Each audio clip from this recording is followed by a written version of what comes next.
Olá, muito bom dia. A partir de agora começamos a apresentar aqui pela sua TV Assembleia, canal 9.2 e Rádio Assembleia na frequência 96.9, o seu programa Diário da Manhã. Diário da Manhã desta quarta-feira, dia 26 de agosto de 2026. Acredite se quiser, o mês de agosto está acabando, só temos mais 4 dias, praticamente só essa semana, até o final de semana. Aí sim, já mês de semana que vem já é setembro. E aí nós só teremos mais 4 meses para acabar o ano de 2026. Lembrando que em outubro, no início de outubro, nós teremos eleições. Então, por isso, a movimentação é intensa durante esse período. Daqui a pouco chega também Natal, outubro, Dia das Crianças, aquela coisa toda. A movimentação é muito rápida, os próximos 125, 126 dias para acabar esse ano de 2026. Então se prepare, porque será um ano muito movimentado. Da mesma forma que está acontecendo aqui também no Parlamento Estadual. A Assembleia Legislativa também está com uma movimentação muito intensa.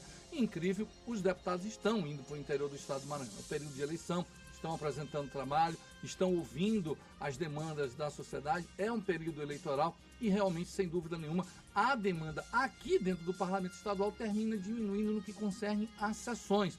Os deputados realmente estão em campo, estão nas eleições e eles precisam estar visitando as suas bases, visitando os eleitores para justamente estar pedindo os votos. Da mesma forma, também quem é candidato está tentando disputar uma das vagas aqui, está do mesmo jeito pleiteando o eleitor, conversando com o eleitor. Isso você já está presenciando no dia a dia na cidade. Você já vê carreatas, você já está observando bandeiraço, aquela coisa, movimentação normal durante os próximos dias. E sem dúvida nenhuma, tudo isso está acontecendo dentro do Poder Legislativo Estadual. E o nosso Diário da Manhã, desta quarta-feira, justamente vai trazer essas informações. E, dando prosseguimento ao nosso programa, nós vamos acionar a nossa repórter Stephanie Souza. Ela já está no plenário do Poder Legislativo Estadual e vai trazer as informações para a gente. Stephanie, bom dia, prazer em falar com você. Como é que está a movimentação no Parlamento Estadual nesta quarta-feira? Oi, Henrique, bom dia a você, bom dia a todos que nos acompanham. Pois é, a movimentação neste momento ainda está um pouco reduzida, mas daqui a pouco é previsto que o plenário esteja cheio para iniciar mais uma sessão ordinária aqui no plenário Najib Aikel. É por volta das 9h30 da manhã que é a previsão do início da sessão ordinária para mais um momento de discussão e votação de propostas e projetos de lei. E reforço que, além da sessão de hoje, também está previsto a sessão de amanhã, quinta-feira, e assim encerrando as sessões ordinárias, sendo realizadas durante a semana, que são 3 durante a semana, seguindo o regimento interno da Casa. Mas a programação vai além das sessões ordinárias aqui no Palácio Manuel Beckmann. Na quinta-feira está prevista uma sessão solene que vai ser realizada, vai ser entregue a Medalha do Mérito Legislativo Manuel Beckmann ao senhor Raul Cancian Moschel, de uma proposição da deputada Andréia Rezende. Então são essas algumas das atividades formais que estão previstas para ainda esta semana aqui no Palácio Manuel Beckmann. E destaco, como você mesmo citou, sobre o trabalho dos deputados, que vai além dos trabalhos formais aqui na TV Assembleia, aqui no Palácio Manuel Beckmann. Eles estão em seus gabinetes e também em suas agendas individuais por todo o estado e também aqui na capital. É isso, eu volto com você. Stephanie, eu gostaria também de fazer uma pergunta para você. Na verdade, não é nenhuma pergunta, é parabenizar. Teve um prêmio do Porto do Itaqui. A TV Assembleia conquistou premiações e você foi uma das que foi premiada. E eu gostaria que você colocasse um pouco também sobre esse prêmio e te parabenizar por essa conquista na tua carreira, Stephanie. Obrigada. Foi realmente um belo dia, um dia de premiação para todos da TV Assembleia, inclusive a nossa equipe, os cinegrafista, produtora, editor de imagem, que fizemos um trabalho realmente em equipe para produzir essa reportagem que ganhou o prêmio primeiro lugar no Porto do Itaqui na categoria jornalismo. E a gente falou sobre um tema bastante importante que foi a economia azul, que são estratégias, tecnologias, indicadores implantados por exemplo, no caso que a gente falou sobre o setor portuário, para reduzir os impactos ambientais e, com isso, né, equilibrar o crescimento econômico com o equilíbrio da preservação ambiental. E nós destacamos sobre essa economia azul que está sendo implantada no setor portuário, no caso o Porto do Itaqui. E para falar sobre isso, a gente demonstrou o que está sendo feito na teoria, e sobre isso a gente falou com pesquisadores e demonstrou pesquisas realizadas pela Universidade Federal do Maranhão, que foi um projeto, um dos destaques foi um projeto pioneiro da Universidade Federal do Maranhão, que faz um levantamento sobre a descarbonização de portos públicos e, inclusive, esse projeto foi premiado nacionalmente. Além disso, também falamos sobre um outro projeto bastante importante, que foi o Monitoramento Verde, que faz o acompanhamento dos recursos utilizados, como, por exemplo, água e energia elétrica, e também sobre a turbina hidrocinética, que é uma turbina que utiliza a própria movimentação, o movimento natural de águas dos rios e mares para gerar energia elétrica. Então, com isso, a gente mostrou na teoria o que a universidade, o que o conhecimento, a ciência maranhense está produzindo e também no mercado. Nós fomos no Porto do Itaqui mostrar como está sendo implantado na prática estes projetos desenvolvidos pela Universidade Federal do Maranhão. Stephanie, eu queria te parabenizar. Você é uma profissional extraordinária e sucesso na tua carreira. Parabéns. Destacar que a gente falar sobre a questão da TV Assembleia, né? Por ser, na verdade, uma TV pública, então acredito que essa reportagem demonstrou bem a função, né, o compromisso de uma TV pública, que é de informar com qualidade, com clareza e contextualizar e valorizar o que é produzido, o que é feito, o que é desempenhado no Estado. E essa reportagem mostrou um pouco disso, que mostrou a questão das pesquisas, a questão da produção de conhecimento acadêmico, com também um potencial de mercado, um potencial econômico que é representado pelo Porto do Itaqui, que é um dos portos públicos, um dos maiores portos e também mais importantes portos públicos do Brasil e também muito importante para a logística internacional de setor portuário. Então, muito obrigada, né, por comentar sobre o prêmio e pelas felicitações. Obrigada. Obrigado, Stephanie. Muito obrigado pela sua participação e parabenizar. É importante se destacar a figura do jornalista Juraci Filho, que é o diretor de comunicação da Assembleia Legislativa, mas abaixo dele existe uma série de outros profissionais. Aí tem a Glaucione, que é a diretora adjunta, tem todos os coordenadores, os diretores, os produtores. É um trabalho conjunto.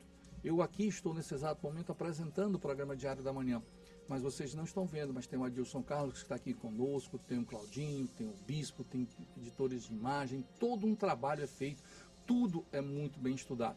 Toda a estrutura é nos fornecida para que nós possamos fazer o melhor e apresentar o melhor ao público que está nos acompanhando aqui pela TV Assembleia, canal 9.2 e também pela Rádio Assembleia na frequência 96.9. São vários profissionais que estudam, que pesquisam, que buscam informações diárias para produzir o que há de melhor. Tudo isso fruto de uma organização e de alguém que está à frente, que é o Juraci Filho, que pensa, que nos motiva e que nos dá toda a estrutura para que nós possamos fazer um bom trabalho. Também existem os técnicos, os editores de áudio, de imagem. Tudo isso é feito para que no final essa matéria, todo o conjunto de matérias seja encaminhado, participem de eventos e acabem conquistando, como foi o caso de ontem, onde a TV Assembleia foi premiada através da repórter Stephanie Souza. Então, tá de parabéns o conjunto, parabéns à repórter, muito dedicada, uma profissional inteligente e que, de uma forma muito humilde, faz o seu trabalho, simples, silenciosa, mas é muito competente. Parabéns, Stephanie, e parabéns a todo o complexo de comunicação da Assembleia Legislativa. Dando prosseguimento ao nosso programa, para falar de uma situação que é muito importante e que nós, muitas das vezes, não damos o devido valor, que é a questão das finanças pessoais. Marina Falconeri é servidora da Assembleia Legislativa do Maranhão. É uma das 36 pessoas que estão aprendendo mais sobre como gerenciar a vida financeira por meio do curso de Finanças Pessoais desenvolvido pela Escola do Legislativo na sede do Parlamento Estadual. Aprender sobre educação financeira é muito importante, né? Saber cuidar do nosso dinheiro, pensar na forma como a gente lida com esse dinheiro, gera bem-estar e gera saúde para o servidor. A ideia do curso é capacitar os servidores para saberem lidar com o dinheiro e desenvolver conhecimentos para uma melhor gestão financeira. O curso foi pensado para ser feito de forma bastante prática, onde a gente vai ver a teoria do que é uma organização financeira, de como a pessoa pode se conhecer, como a pessoa vai se planejar e investir. E cada dia vai ter uma atividade para a pessoa fazer, para colocar a mão na massa. Por exemplo, em investimentos, a pessoa vai ter que ir lá, abrir seu aplicativo, fazer um investimento, nem que seja de R$1, mas ela vai ter que fazer. Na parte de organização, a mesma coisa, escrever suas contas, para que a pessoa consiga absorver mais o aprendizado. A Elema começou a abordar a gestão financeira por meio de capacitações desde 2022, uma medida importante devido ao cenário de endividamento da população. Segundo o Serasa, no início do ano, quase a metade da população adulta está endividada no Maranhão. São mais de 2 milhões de maranhenses com o nome sujo, mais de 7 milhões de contas em atraso, que ultrapassam 11 bilhões de reais. E entre as principais causas de endividamento estão o mau uso do cartão de crédito, empréstimos e financiamentos. No Maranhão, hoje, 40% das famílias estão inadimplentes, então isso é um dado alarmante. E podem estar incluídos aí servidores públicos. A gente tem que falar como esse servidor vai se planejar para a aposentadoria, porque geralmente se fala muito de aposentadoria, mas sem planejamento. Então, a aposentadoria é feita agora, começa esse planejamento agora, e não só no momento de se aposentar. O curso Finanças Pessoais será realizado em 5 encontros, nos dias 24, 26, 28, 31 e 2 de setembro, a partir das 9h30 às 11h30 da manhã. Muitos alunos veem a oportunidade para ajustar as finanças ou adquirir conhecimentos para evitar problemas financeiros. Espero com o curso aprender muitos conhecimentos relativos a como investir, como usar bem esse dinheiro, como organizar bem as planilhas financeiras, para desse modo eu conseguir utilizar o meu salário de um modo mais eficiente e assim também pensar um pouco no futuro, em questão de aposentadoria, investimentos e outros, e alinhar isso também com expectativas de sonhos. Essa expressão que foi colocada pelo professor Wilster, ela é fundamental, sonhos. As pessoas muitas das vezes, agora nesse exato momento, devem estar nos ouvindo, nos acompanhando aqui pela TV Assembleia. Mas Henrique, eu ganho pouco, meu salário é baixo e eu não tenho possibilidade de realizar sonhos. Tem, desde que você se organize, desde que você busque informações, desde que você se qualifique. Essas pessoas que estão passando esses cursos, eles estudaram. O problema é que nós não buscamos informações, nós não buscamos nos qualificar para entender a necessidade. E aí, muitas das vezes, gastamos por impulso, gastamos por vontade, por desejos que muitas das vezes poderiam ter sido controlados. Então, a necessidade de você fazer um curso de finanças é justamente para isso, para que você tenha a capacidade de se organizar. Você veja o que é realmente necessário ou não, aquilo que você pode gastar e até onde você pode gastar. E principalmente, aquilo que você tem, você possa investir. Investir para te dar retorno, para que no futuro próximo você possa ter esse retorno nas suas contas. Então, é necessário se organizar, é necessário parar de trabalhar por impulso. Olha uma bolsa, quer comprar, olha um tênis, quer comprar. E muitas das vezes você tem 4, 5 tênis. Não há necessidade. Então, procure fazer. Tem vários pontos, esses cursos são gratuitos, é só procurar a Escola do Legislativo e você vai ter as informações e a capacidade de poder se planejar e ter um futuro melhor. Dando prosseguimento ao nosso programa, bora saber como é que está o tempo e a temperatura, e a repórter é Paula Torres.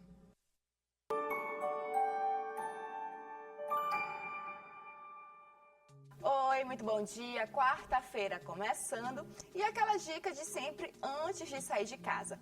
Dá uma olhadinha para o céu, porque o tempo não está igual em todo o Maranhão.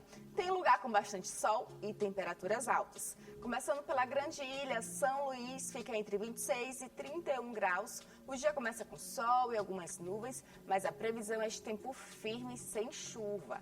Agora vamos para a região central do estado, até Graça Aranha. Por lá, os termômetros variam de 20 a 33 graus. É um dia de bastante sol, sem previsão de chuva e as nuvens aumentam mais à noite. E olha só essa diferença. Enquanto a capital fica na casa dos 31 graus, São Raimundo do Doca Bezerra, na região ali do Médio Mearim, pode chegar aos 33 graus. Por lá também tem sol entre algumas nuvens e sem previsão de chuva. Então, para quem vai sair de casa nesta quarta, a tendência é de tempo mais firme na maior parte dessas regiões e bastante calor no interior. Uma ótima quarta-feira para todo mundo e até daqui a pouco na F1.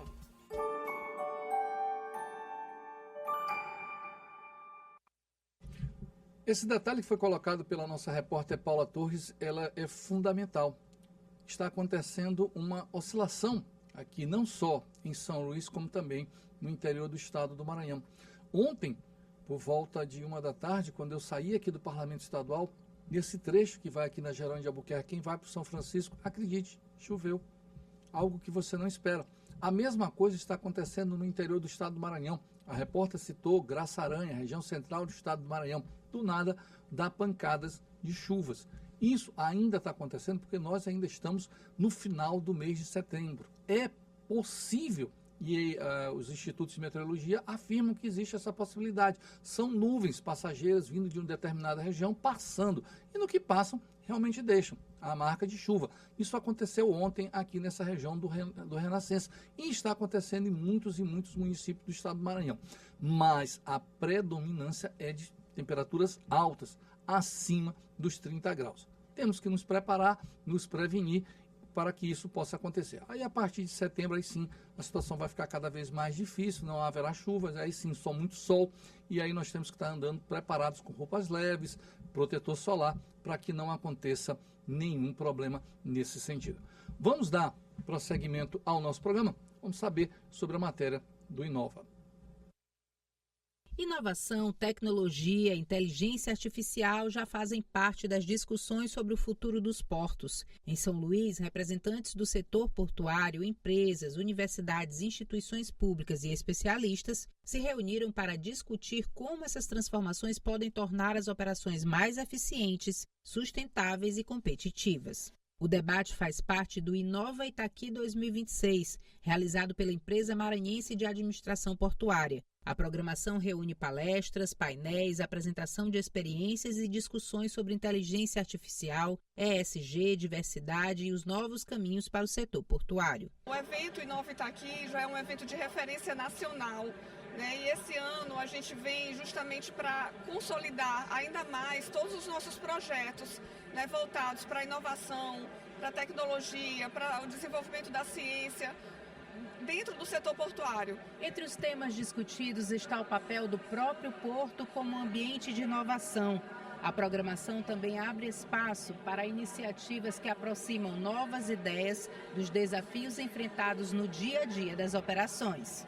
Mais do que acompanhar as mudanças tecnológicas, o desafio é transformar a inovação em resultados práticos. No setor portuário, novas soluções podem ajudar a otimizar processos, ampliar a segurança e reduzir impactos ambientais. E em um porto estratégico para a economia maranhense, esses avanços também podem representar mais competitividade e oportunidades para o Estado. Pós-evento, a gente, por exemplo, nesse evento vai ter um hackathon, onde a gente conecta as empresas do complexo portuário com os jovens e a gente vai depois desenvolver as soluções que esses jovens trouxeram para dentro do evento. E a gente tem buscado também dar escala aos projetos de pesquisa, buscando captação via FINEP, via Ministério de Ciência e Tecnologia, Embrapi, tudo isso com esse objetivo de fortalecer a inovação para o setor portuário no Maranhão. Bom, antes de falar dessa matéria do Inove está aqui, eu vou finalizar o mês de agosto, não setembro, tá? Agora há pouco eu estava doido para acabar com um ano, já dizendo que estava finalizando o mês de setembro. Está finalizando o mês de agosto, semana que vem é setembro. Sobre o Inove está aqui, é sem dúvida nenhuma uma iniciativa belíssima que é feita pela empresa maranhense de administração portuária, área do Itaqui, que sem dúvida nenhuma cresceu muito, muito. Hoje ele é um dos portos referências no Brasil, em todos os aspectos. Estabilidade, economia, progresso. A área do Maranhão hoje é referência mundial, não é nacional. Hoje você tem o Porto de Santos e o Porto do Itaqui. Eles são conhecidos mundialmente. Navios do mundo todo vêm para cá.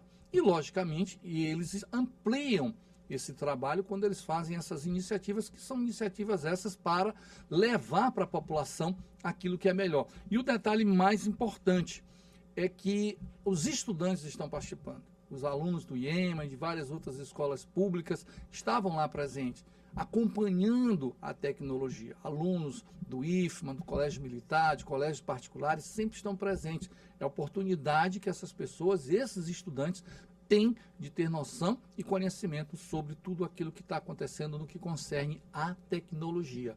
É a utilidade do Porto. O Porto tem uma referência nacional? Tem, mas agrega valor a todos nós maranhenses. E eu fico muito feliz quando eu vejo os estudantes do IEMA participando, levando os seus projetos, as suas pesquisas, tudo aquilo que eles desenvolvem na escola, eles levam para o dia a dia. Isso daí é fundamental. Dando prosseguimento ao nosso programa, bora falar sobre eleições, o voto de legenda. Com as eleições chegando, uma dúvida ainda é comum entre os eleitores. Afinal, qual a diferença entre votar em um candidato e votar apenas no número de um partido? Esse é o chamado voto de legenda, uma opção prevista pela Justiça Eleitoral nas eleições proporcionais e é permitido apenas nas eleições para vereador, deputado estadual, deputado distrital e deputado federal. Para entender como funciona o mecanismo, conversamos com esta advogada, membro da Comissão de Direito Eleitoral da OAB Maranhão. A pessoa que simpatiza com o partido tal, mas não simpatiza com o deputado tal, ele pode dar o seu voto de legenda. O voto de legenda, ele fortifica o partido, ou seja, dando mais votos para aquele partido, fazendo com que o partido chegue ao seu coeficiente necessário para poder disputar as cadeiras dentro, por exemplo, do Legislativo e ficando com mais cadeiras ainda, mas quem vai ocupar os cargos são aqueles deputados que mais foram votados, ou seja, simpatizo com o partido tal, mas não simpatizo com o deputado. Você não precisa votar em branco, você não precisa desperdiçar o seu voto, você pode votar. Isso é mais um braço que a Justiça Eleitoral dá para que o eleitor não desperdice a sua cidadania. Uma das principais dúvidas é a de que votar apenas no partido significa desperdiçar o voto. E não é isso que acontece. O voto de legenda, ele é contabilizado normalmente. A diferença é que o eleitor apenas vai ajudar a fortalecer o partido em vez de escolher diretamente quem vai ocupar a vaga. Depois que se define quantas cadeiras cada partido terá, elas são ocupadas pelos candidatos mais votados daquela legenda e que atenderem às regras previstas na legislação eleitoral. Vamos criar um número, 70 é o número do partido. Eu simpatizo com o partido, mas não simpatizo com o deputado federal, não simpatizo com o deputado estadual, não simpatizo com nenhuma das propostas que ali estão sendo apresentadas. Eu vou até as urnas e darei o voto do partido, qual seja 70, sem nenhum outro número que acompanhe.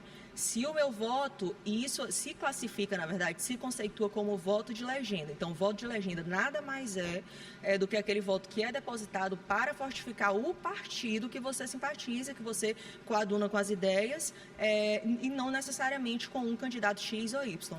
Por isso, conhecer as regras do sistema eleitoral faz parte do exercício da cidadania, seja escolhendo um candidato ou votando apenas na legenda.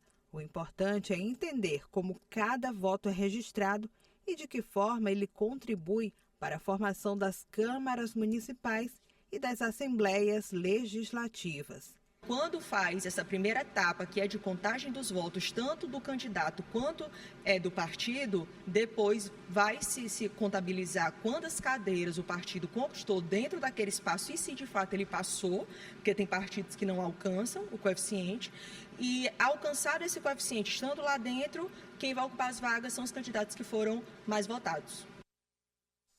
O importante, a eleição está bem aí em outubro, e você precisa se organizar. É extremamente decepcionante, e eu falo como repórter, no dia das eleições, nós estamos dando flashes aqui na rádio, na televisão, e tem eleitor procurando santinho no meio do chão, não sabendo em quem vai votar. Olha a quantidade de matérias que nós estamos fazendo diariamente, e todos os veículos fazem isso, alertando, orientando, falando sobre prazo, falando sobre aquilo que você tem que fazer na eleição. Aí chega no dia, o eleitor não sabe. Essa eleição ela é grande esse ano, porque é para presidente, aí vem governador, 2 senadores, deputado federal e deputado estadual. E tem alguns eleitores que não estão nem aí, não ligam. Detalhe, pesquisas estão sendo divulgadas, tem pesquisas em que 60% do eleitor ainda não definiu em quem vai votar. Pior, quando a pesquisa vai qualificar, eles não estão nem prestando atenção, não estão buscando nem informações, não estão nem avaliando. Aí é muito complicado. Aí depois você vai ter que viver 4 anos. Cabe a ti, olha, analisa, observa, pesquisa. Celular tá para isso. Qualquer veículo, qualquer aparelho, você consegue informações. Busque. Você tem uma responsabilidade pelo futuro de um estado, de uma nação. Não pode ser levado a toque de caixa, a brincadeira. Veja a quantidade de matérias que diariamente os veículos de comunicação colocam justamente alertando isso, a maneira qual você tem que votar. Então cabe a nós, eleitores, termos essa responsabilidade de saber escolher. Porque depois eu vou ficar chorando ou reclamando ou não entendendo o processo político que está acontecendo. A eleição é a maneira mais democrática de você colocar o teu representante. Cabe a ti, a mim, a todos nós sabermos escolher, ok? Bom, meus amigos, nós vamos finalizando o programa Diário da Manhã desta quarta-feira, dia 26 de agosto, agora, nesse exato momento, pela TV Assembleia, canal 9.2, vamos continuar depois somente pela Rádio Assembleia na frequência 96.9. A todos que ficaram conosco, o nosso muito obrigado, um bom dia, tchau Brasil.